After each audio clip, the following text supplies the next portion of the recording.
police. Yeah. So shout out to Twitch and Facebook. What was that? That's probably the best intro that we have.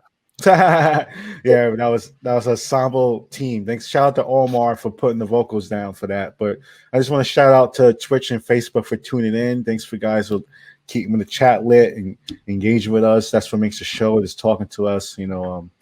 So pretty much Black Lives Matter went down in the summertime. People were scared of coronavirus, but they're also scared of being murdered by police. So they had to choose to protest that.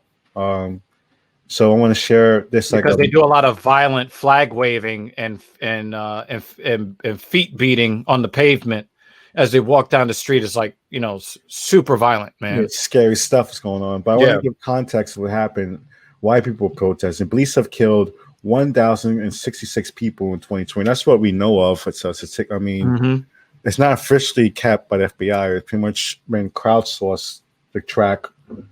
That's another sign of why people protest. I think that is triggering. Watching this is triggering my PTSD. We have to crowdsource. And then I also want to give context about this. Black people have been 28% of those killed by police in 2020, despite being only 13% of the population. This is why Black people protest, even though we are only like 13% of the population. This side, more than a quarter of us could be murdered by police at any moment right now. More than that, and that's why we protest. It's the fact. Why I protest? So in my own way. Yeah, I protest because I got to hear from people who say, "Well, white people get killed too," and it's like, that's your excuse. That's your reasoning to not for trying to. Yeah, like if you're saying that more unarmed white people are being unjustly killed, maybe we should do something about it. Yeah, like what? So we have a really great chart here. We can talk about this really clearly and show the charts of it. So that it is right. But this is what we talk about all the time. Yeah, it is true that, like this chart is blowing my mind right now. So it shows you it's the line of everybody, just straight up, is murdered by the cops all the time. So Black people are most likely to be killed by police, 3 times more likely to be killed by police than white people. Even though, we make up less the population, it's the fact that we're more likely to be killed by white people, even though it's less of us in this country. Why is that? 30% more likely. Yeah, that's 30% more likely to be unarmed when killed by police. So, we're not talking about like exponents here. It's just 30% more likely. So what does that tell you? It's still happening too often to people of any skin color.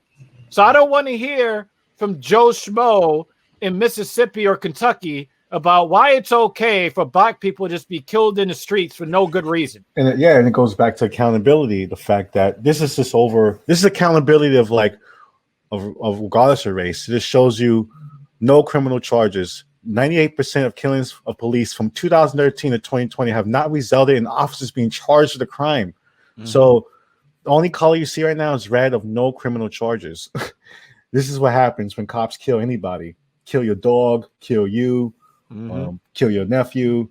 98.3% are not charged with a crime. And then what you also get from that is that you have civilians seeing that the cops are gaining all this traction from killing unarmed Black people, and then they take it among themselves. So but I think it's more circular like that. I feel like this is the early origins of this vigilante racist violence. It started off with this people giving people badges to kill people, kill Black people, forget Black people down. People forget what the concept of policing actually came from. Yeah, they forget where it actually came from. It came from they basically repurposed slave catchers, and then repurposed them and then called them police officers. Like that's where the origin of so-called policing comes from. Because back in the day, they used to have sheriffs, and the sheriff would be like the county referee, like some old dude. Yeah, he would just make sure to keep the peace, by force if necessary, right? But the whole thing of like proactively and preemptively trolling the streets, looking around for shit, that's slave catching shit. And that's why I want to pull up this next thing that happened in 2020. That was really alarming. When they chased this man down in a pickup truck, it's really scary, awful thing that happened. This happened in the beginning of January, February. I don't want people.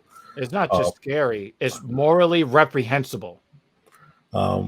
So new video appears. This is like more news about this story that happened in February, pretty much. Even though this happened in February, this is why people protest. We didn't hear about it until fucking May. Yeah, we have to squeeze. It's like squeezing a rock to get this kind of stuff. Did we talk about why we didn't hear about this until May? Let's just mention that real quick. Why we didn't hear about this until May? Yeah, we didn't hear about this until May because one of the guys that thought that he was a hero, videotaping it. He was like, "Look, they did the right thing." He thought he was a hero killing this black man like a wild animal. Yeah. He thought he was a hero. Version of what exactly happened. So this clip, CBS's Omar Villafranca, shows this delusional thing that they were doing around his black body. Just moments after Ahmaud Arbery was killed, shows investigators standing near the young man's body. This is the most dehumanizing thing they do to black people: just let our bodies hang around. Officers are seen talking to William Roddy Bryan at the crime scene, hanging out, laughing. Not necessarily. Bryan recorded the deadly February 23rd confrontation on his cell phone. His video shows Arbery running through a Brunswick, Georgia neighborhood with Greg and Travis McMichael chasing him in their truck. They're chasing him in the truck. This is horrible. Arbery shot and killed by Travis McMichael. The video was leaked in May, months after the killing, and immediately sparked national outrage. The McMichaels were arrested and charged with murder, and Arbery's family also wanted Bryan behind bars. I had nothing to do with it. Before his arrest, Bryan maintained his innocence. Your haircut makes you guilty. Nothing to do with the confrontation and killing of Arbery. But the new body cam video reveals a different story. I pulled out of my driveway, was going to try to block him, but he was going all around it, and I made a few moves at him, you know. And nothing like this makes sense to me. Bryan was eventually he didn't stop with murder because you're not a police officer. You didn't have the right to stop him.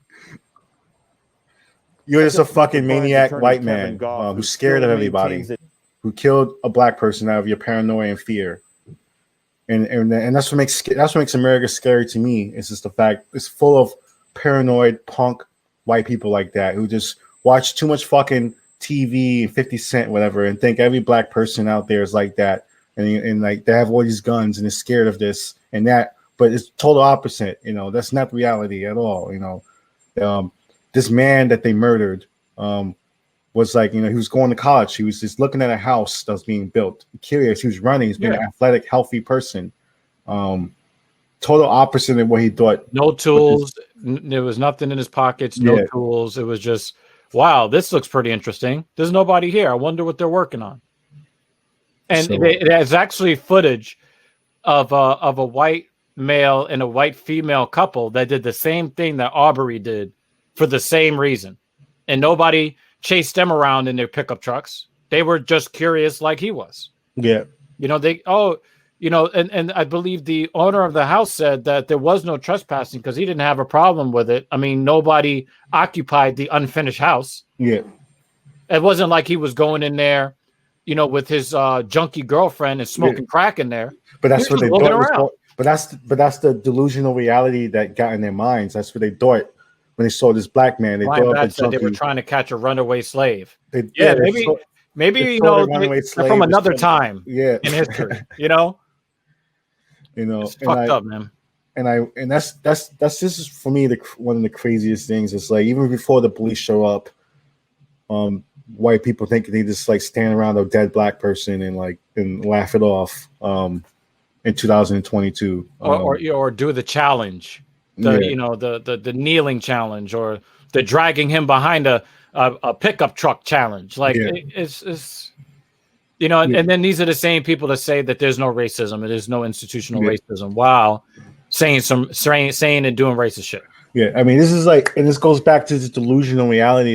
These people believe whatever they think black people are doing in the universe, that they need all these guns, either hunt us down with pickup trucks, whatever they think is going on.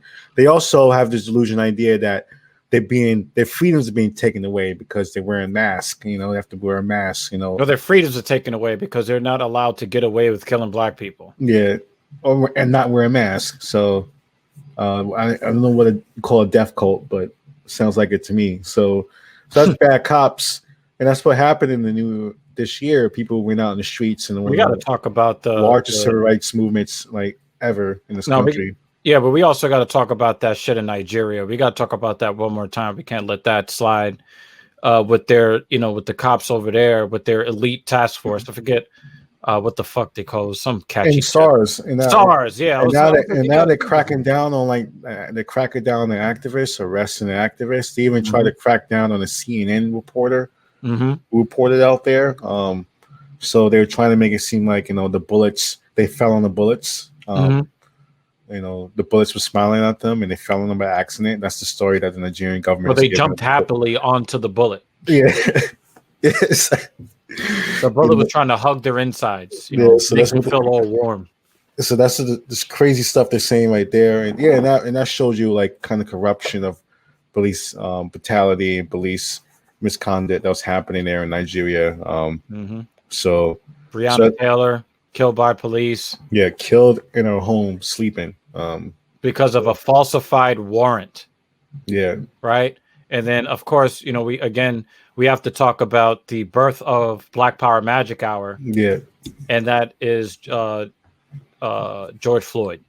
And what happened to him in Minnesota. Yeah. Murdered over a fake $20 bill. Yeah, I heard it was a $10 bill. $10 bill. I heard it was possibly a fake $10 bill. And, for some of the people that that are not subscribed to my personal YouTube channel, this show was born from a little bit of a rant that I went on to open one of my Call of Duty live streams back in May. And I was upset specifically for really along the same lines of what we showed earlier in tonight's show. You see these people kicking in the windows and threatening violence against officials. But these were also the same people. Can't go to the Subway to get a sandwich. Right. So these are also the same people who said absolutely nothing when the video of George Floyd having his life sadistically snuffed out over a 4.5 minute stretch and having his dead body continue to be denigrated for the next almost 5 minutes after that. They were silent. But the minute somebody broke a window or burned a wood pallet, these people found their voices. And that pissed me the fuck off. So I put it out on social media and I sent the link to Messiah. And you tell them what happened after that. Yeah, then Black Power Magic Hour happened. That is not what happened. I don't remember. I gave the link to. I gave the link. I pasted the link. I gave it to Messiah. No, but I was watching you. I mean, I've been watching your stream a lot, so I've always been trying to hopefully line up. And I just felt like, I feel like this would be a great outlet to channel that energy and channel like the culture and help influence things and build an audience and talk to you guys and the conversations that the routines have. I just thought about the conversations they have way back when the punch and pie nights used to be like kind of like we used to just get punch and pie. We used to come out. We were in a group home, like we were like late teens, early 20s, and pretty much after we got out on our own with our own rooms and own apartments and stuff, it felt like really celebratory kind of feeling. So we kind of had like a little punch and pie nights together and just chat and watch movies. So that's what I felt like Black Power Magic Hour generated from like years ago. Yeah. But I'm talking about like the flint, the spark. Oh, but that was spark, yeah. On a warehouse full of fucking explosive material, just left sitting there for years and it exploded. And now we're underwater, right? Kinda. Caesar in the chat says there was not silence but justification. Yeah. I will tell you, Caesar, everywhere that I looked I saw on social media almost zero justification, because to have your knee on someone's neck while they're dead for several minutes, I did see one or two where people were trying to make it look like there was some justification. But what I saw, especially on social media, his neck fell into his knee or something like that? Nothing. No, I saw absolutely nothing from the right wingers. Absolutely nothing. because he was Remember murdered that on always Monday. happened. Remember that kid? Remember that guy who said he had a license for a gun? He had a gun and it still killed him. Fernando Castel. They still killed him. They still Right. killed him. Yeah. But I'm gonna tell Caesar about the timeline. George Floyd was murdered in broad daylight with several cell phone cameras going on Monday afternoon. The world pretty much found out about it on Tuesday morning. So from Tuesday morning through Wednesday through Thursday, I saw almost nothing from right-wingers, extreme. I guess you can call them extreme. The people who celebrated Trayvon Martin's murder, I didn't see shit from them. I did see some right-wingers, some white people who would normally celebrate this stuff. I did see maybe 24 specific, unique individuals who said, normally I side with the cops, but this is fucked up and there's no way that you can justify this. I saw maybe 24 of those things. But for the most part, from the Blue Lives Matter crowd, nothing on Tuesday, nothing on Wednesday, nothing on Thursday. Oh, and by the way, the officer that actually perpetrated the incident, not the 3 that watched him, but the officer that perpetrated it was not taken into custody and didn't have any charges. He could have disappeared. He could have fled. He could have fled the country. And he was a tax cheat. He could have been a flight risk. Yeah. Right? So I was pissed off because on Friday, someone broke a window and stole some sneakers. And then the right-wingers who had been deaf, dumb, mute, and blind finally found their voice. Oh, well, I was going to care. That's when Trump started. That's when Trump started talking to a business. No, but that's what it takes. That's what it takes. But that's the irony of it, right? That's the irony of it. It takes like. And I was fucking tired of it. And I actually saw Hispanics and blacks talking in this manner, which I thought was even more egregious. Yeah. It was somebody that I counted as a friend. I saw that too. For probably close to 10 years. Yeah. And you think people want to smash windows? That's what I was saying. I was honestly, let's be real. Do you really think that people woke up today and say, we want to break stuff? And nobody wanted to talk about why the stuff was being broken. There's a reason why people are that angry. Why people are that angry and upset. I had to explain something to a friend the other day again, and I think he kind of understood this, but I just wanted to make sure me and him were on the same level about this. He said, his issue with like the kneeling wasn't the fact that it was the kneeling, it was the media's broadcasting and the spin that they put on it, which he says, and I think that if I think about it, I kind of agree. But the way that the media kind of put a spin on Colin Kaepernick's kneeling was that they were trying to incite the right wingers to be against it, right?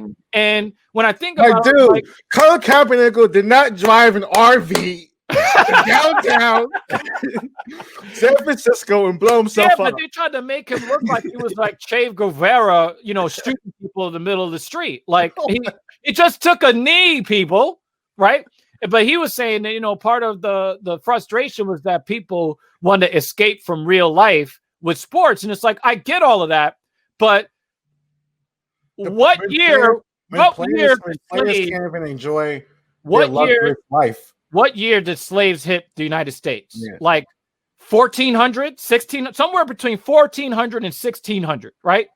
Colin Kaepernick took a knee in 2016. Black people didn't say, we're tired of it, let's ruin the American professional football, and their fans. No, shit kept happening for centuries, literal centuries. And it's like, okay, we're gonna escalate this just a little bit more, and we're gonna escalate it just a little bit more. Now we're taking a knee. Oh my God, I lost my mind. I can't. Yeah. Oh my God. Well, the thing is, like, we should be happy we're not trying to steal nuclear weapons and blow this place up. I mean, we just showed you a clip. Of a dude this minding his own business being chased down by some pot-belly white man with shotguns. Killed him, blew his head open, and left him in the street. And the cops are like, We find we're out not gonna play 3 that. months later that it happened. That was a death. Wait, actually, you we know, got to like- be because we're not 100% accurate. Let's be Yeah. completely accurate about Yeah. this. The cops wanted to arrest him, but the district attorney said, "No, he's my friend. No, not what they did. What they did was all good. That But was mind all you, good." so step back even further. This a family. This a family for weeks. Someone murdered their son, murdered their nephew, murdered their grandson, and no one's. They saw videos of it, and no one. Those people in the video are still not in jail, and that's what that family had to deal with. Mhm. So you have to think about that too. How traumatizing is that? Someone close to you gets murdered, and you see the video of it, but those people still out there in the streets. They're not even police officers. It's random They think random that people. they're heroes for what they did. Yeah. You know, Caesar in the chat on the Twitch chat says he clarified his original point about they weren't just like completely not silent. They tried to dig into his personal life to see if he stole a candy bar when he was 7 to justify having somebody in his neck. Yeah. They did all kinds of really awful things. Yeah. They said he was a porn star. They said he was a what's awful about junkie. that? He's slinging dick and getting paid for it. I mean, that's the thing, but you know what I mean? Like they try to smear his character to make it seem like he justified being murdered like that. Absolutely. So like they dig anything, they found any preposterous thing to make it seem like that's what we deserve to be need on this for fucking 9 minutes. They talked about him being a drug user, but we talked about all. And the thing is, oh man, this at my very core. Oh, I'm about to go the fuck off. Let's go back to the fucking crack epidemic when white people was like, good for them niggers, right?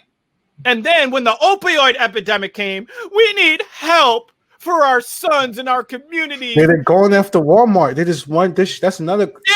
We need Walmart. They want a lawsuit against penalties Walmart against these billionaire families. Yeah. Right. And then when he's murdered, oh, well, he had methamphetamine and fentanyl in his system. Well, your family had fentanyl in their system too, but you wanted to get them help. They try to say Sandra Bland. They try to say Sandra Bland was smoking weed. Like weed, really? You think weed justifies her finding her hanging in a cell? Like, what are you talking about? Oh, the people talking that shit probably had a blunt in their hand too. So they use this. Remember we played that video about Rudy Giuliani starting that police riot, and they had and the riot was over another cop killing a convicted drug dealer. So that's because we have that's the worst thing you can be. So be. people have to realize before we're young too. We're not old people either, but that's a term they used to throw around all the time. But they used to throw around that term all the time. Convicted drug dealer, they murder you. That's the joke that Dave Chappelle made. They sprinkle some crack on you. Convicted drug dealer. It's like, they walk into your house and kill you by accident. They found a way in the American consciousness to equate a convicted murderer and the convicted drug dealer. They found a way to make them interchangeable and synonymous. A convicted drug dealer can mean you sold like oregano by accident. That a convicted drug dealer on purpose. To the wrong person. You sold that oregano to the wrong person. Like you got caught. That's convicted. There are people doing decades in prison for selling pretend cocaine, right? Like they were like, well, you were trying the person, because how they do the buy and bust, and it's like, well, you told me you were selling cocaine, and it was only flour and a little bit of sugar, and some baking soda, but. You told me it was cocaine, so you're gonna get the cocaine charge. Oh yeah, you're right. I'm gonna pull this up, Dr. This is how crazy this goes back to who fills up the prisons. It's not the CEOs, it's these guys. It's the person. New York man gets prison for trying to sell fake cocaine. A New York man has been sentenced to prison for trying to sell 7 kilograms of fake cocaine to an undercover agent in Delaware. He was sentenced to 2 years. The 2 years for selling fake cocaine, ladies and gentlemen. This is America right here. People go to jail. We're filling the jails up with people selling fake drugs. Was it like chalk dust from like a blackboard that he put into a baggie? The release says the Bronx man believed the Drug Enforcement Administration informant to be a cocaine trafficker and planned to sell him fake cocaine for $137,500. Mercedes met the informant in Florida and later sold him a sample in New Jersey. He also sent a video of 20 bricks of apparent cocaine. Called the fake drug transactions particularly dangerous. Yeah, because when I don't get my fucking product, I'm gonna fucking murder you. That's why. You're crossing a war on the streets. Oh shit, man. Holy shit, man. That is, I mean, one more, like, I'm gonna just drop the mic. I mean, I can't drop the mic because it's attached to the table, but yeah. But that's wild to me. So someone went to jail for selling fake cocaine. So some reason is a picture of this woman, of the statue girl. So that's the American justice system here. You can go to jail for selling fake stuff. You can go to jail for standing by something happening and nobody knows what's happening. You know how many dudes are doing life in prison because they were with the guy?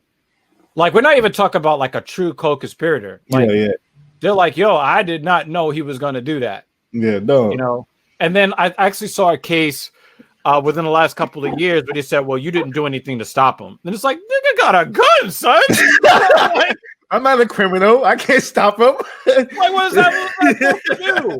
Well, if he used his bullets and his gun on you, then he could not have shot the convenience store clerk. Therefore, you are complicit. Go to prison. Go directly to jail. Do not pass go. Do not collect $200.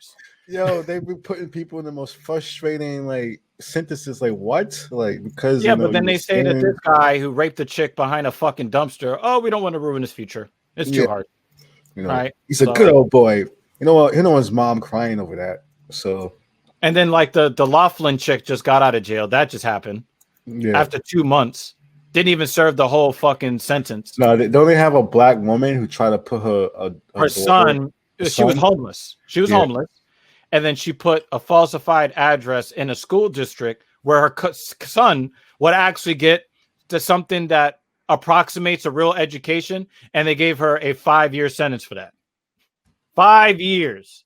Because a homeless woman wanted her son, who she's homeless with, to have a fucking chance in this world. Oh, wow. This is like a serious... This guy's real. No, yeah, but it's got its own, it's got its own Snoops. It's like a whole Snopes, yeah. Snoops. I haven't seen that's been in the site in a long ass time. I didn't know the site still exists. So memes comparing her to various school-related criminal cases. Yeah. 5 years. So how true is it? Yeah. Oh, this has been Felicity Huffman got. Yeah, she took her 2 weeks in prison. That's it. That's even worse. However, make poor direct comparison because they involve different criminal charges, different circumstances, different criminal jurisdictions. So I can understand that. Yeah, we understand that already. Yeah. We know that. However, she's a homeless woman trying to get her son into a decent school. These people are wealthy people trying to cheat their way into a school that her kid did not earn their way into. Now, we can make the argument that we shouldn't be trying to put these kids on scales and we should just fucking educate them. And no, we're going to choose that one. No, we're going to choose that one. If you want to say that's wrong, I'm right there with you. Like this is what people don't realize. This sounds like such an awful story. Like they kept her from putting a kid in the school, and then she got arrested for drugs and prostitution. Like you literally destroyed this woman's life, so that's why it says it's mixture, because after her life was destroyed because of this.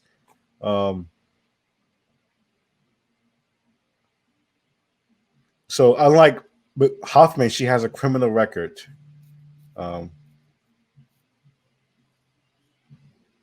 So that's what they're saying. Black people are tired of this shit. And we're also tired of the splitting of hairs to try to justify the indefensible. It's indefensible. Yeah, exactly. I'm tired of this bullshit too. It's like, oh, it's not. She was stealing an education for her son. She just wanted him in a school that would be effective so he wouldn't be homeless too. I mean, you have to think about how desperate she was. She was doing sex work and like petty crime. Right. She was like, she's really doing some messianic, like Trying to biblical survive shit, trying to get her son somewhere better. Right. You know. Here you got these rich people. Hey, let's just pretend you were on the crew club. Hey, let's just pretend that you got these grades so that you can have this on your resume, and we can just continue the cycle of just being rich and getting richer. Right? Like that girl, the kids of Huffman and Laughlin. They're good. They're good. Like they good for the rest of their fucking life. Yeah. They didn't need Tanya. We don't know sure what's going on with those kids. They don't even really need to go. If we're being honest, they don't need to go to college. The only thing they need to do is get on Narcigram and become an influencer, and they'll be multimillionaires on their own like that. Tanya Because of who pushed them out of their vagina many, many moons ago. And in some ways, it makes them more edgy. Or your mom went to jail, so you should have a new reality TV show. Oh, you know that's coming. So they have that one chick on the red table, table, red talk, something. Yeah, color. they're already making publicity off of their criminality. So there you go. That's 2020 plus one is gonna be interesting.